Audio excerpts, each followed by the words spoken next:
Take a look at the stock market journey for Zomato.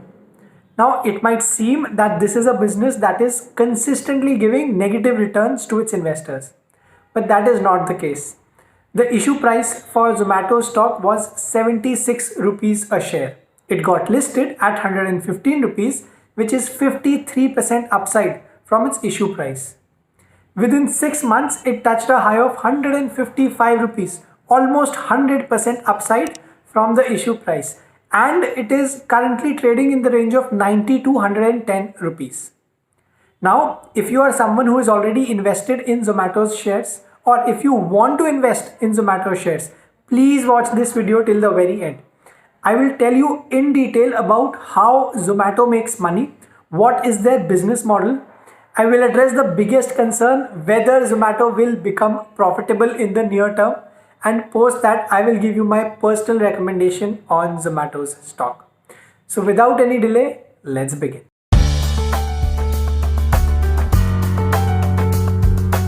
First things first, a lot of people think that Zomato is only in the food delivery business. Now that is not true at all. Zomato operates both in the B2C segment and the B2B segment. B2C is business to consumer, where the Zomato's business directly serves the needs of the end customer. The first business here is the food delivery business. Now this is not as easy or simplified as it might seem to a lot of us. Here Zomato has to manage three important stakeholders: the customers, people like you and me, the restaurants, and the delivery partners. Now, when a customer comes to Zomato's website and orders something, he or she will end up paying for the food price. Out of that, Zomato will deduct its commission and pay the remaining amount to the restaurant. Then the customer is also going to pay some delivery fees for the orders. That amount is directly transferred by Zomato to the delivery agent. The third kind of amount that customers pay is the packaging fees, which Zomato directly forwards to the restaurant partners and does not keep any share with itself. The fourth and the final fees is the tip that customers pay, that again is forwarded entirely to the delivery agents. So if you try to summarize or visualize this entire economics, Zomato only retains the commission part of the forward order amount that the customer has placed. The restaurants are going to earn the value of the food that they have sold minus the commission plus any packaging charges. Whereas the delivery agent is going to earn charges on tips and the delivery charge that the customer has paid. This is the entire model of the direct to consumer food delivery business that Zomato is in. Now, the second type of business under the B2C segment is the dining out business.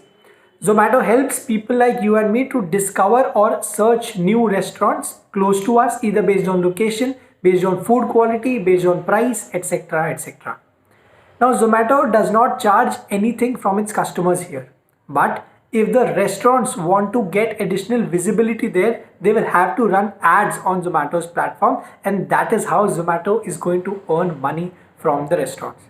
For example, if I search best momos in my town, and if a particular shop wants to list itself at the top, it is going to pay Zomato money to run ads, and that listing, that restaurant's name is going to pop up at the top for all the visitors. This is how Zomato makes money under the B2C segment in the model of dining out. Now let us talk about the B2B segment, where they service the needs of the business and then that business takes care of the end customer. The first business under this segment is the hyper pure business. Under this business, Zomato supplies essential ingredients to all its restaurant partners, which can then use those ingredients for cooking purposes. Think of it this way. Because Zomato is a large player, it can get a bulk deal from its suppliers, and hence it is able to make profit out of this arrangement. The second model under the B2B segment is the Zomato Pro program. Now this is a loyalty based program for its customers. People can pay a fixed fees upfront to Zomato to get additional discount on certain selected restaurants. These restaurants will then fund that additional discount to make sure that the pro or the loyal members go and visit those restaurants or order as much as possible from there. So these are the four major businesses that Zomato operates in, both under the B2B as well as the B2C segment. But a major concern for investors and for everyone else, it seems, is whether Zomato will turn profitable in the short term. Let's find that out.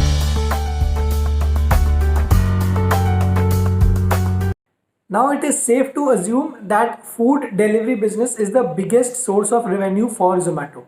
So if Zomato has to turn profitable overall, it is important that the food delivery business turns profitable as soon as possible. Now it is not the case currently. Zomato is a loss-making company. But let us now take a look at the unit economics, which means what is the amount of money that Zomato earns or loses for every order that is placed on the Zomato's app. First comes the commission part of it that Zomato earns for every order, which is around 63 rupees per order. Then comes the delivery fees that customers pay, which is 27 rupees for every order. Now Zomato pays the delivery fees plus some availability fees, which is over and above the delivery fees, to the delivery partners. So a negative 45 rupees is what Zomato had incurred in the year of 2021. You combine it with the extra discounts that were given, which amounted to 7 rupees per order, and that is again I have included in this particular table. Then comes the other costs in the form of payment gateway, support costs or refund costs, which total to 15 rupees per order. So if you combine all of these, you will get the magical number of plus 23, which means, and which is surprising also to some extent, that Zomato is making profit for every order that is being placed on their app. But isn't that counterintuitive? Haven't we learned that Zomato is a loss-making company? To be honest, it definitely is. What I am trying to convey here is at an order level, it is making profits. But if you include other expenses as well, it is at that point of time that Zomato becomes a loss-making company.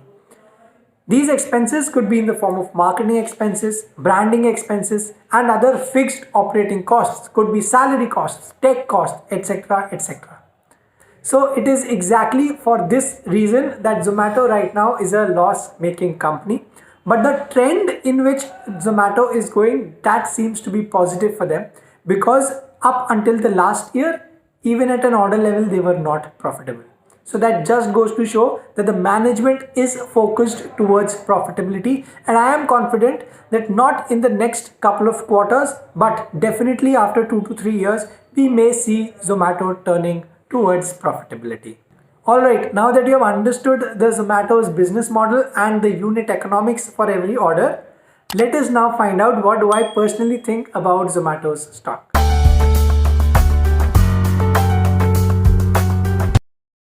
Alright, so I am cautiously optimistic as far as the Zomato stock is concerned.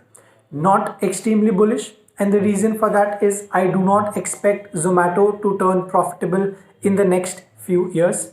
So if you are someone who does not want to invest here because you don't like to take that additional risk, or you can't handle the volatility in the market, please stay away from the stock, because from a high of 150 rupees it has come to 90 rupees, which is a 40% erosion of wealth. Having said that, if you believe that this is a stock that can turn profitable, the business can make money in the long term, then you can definitely invest here. But please make sure that you are well aware about the risks and the volatility that comes with your investments. Alright, I hope you enjoyed the analysis of Zomato. Do subscribe to Finance Lens, and I'll see you the next time.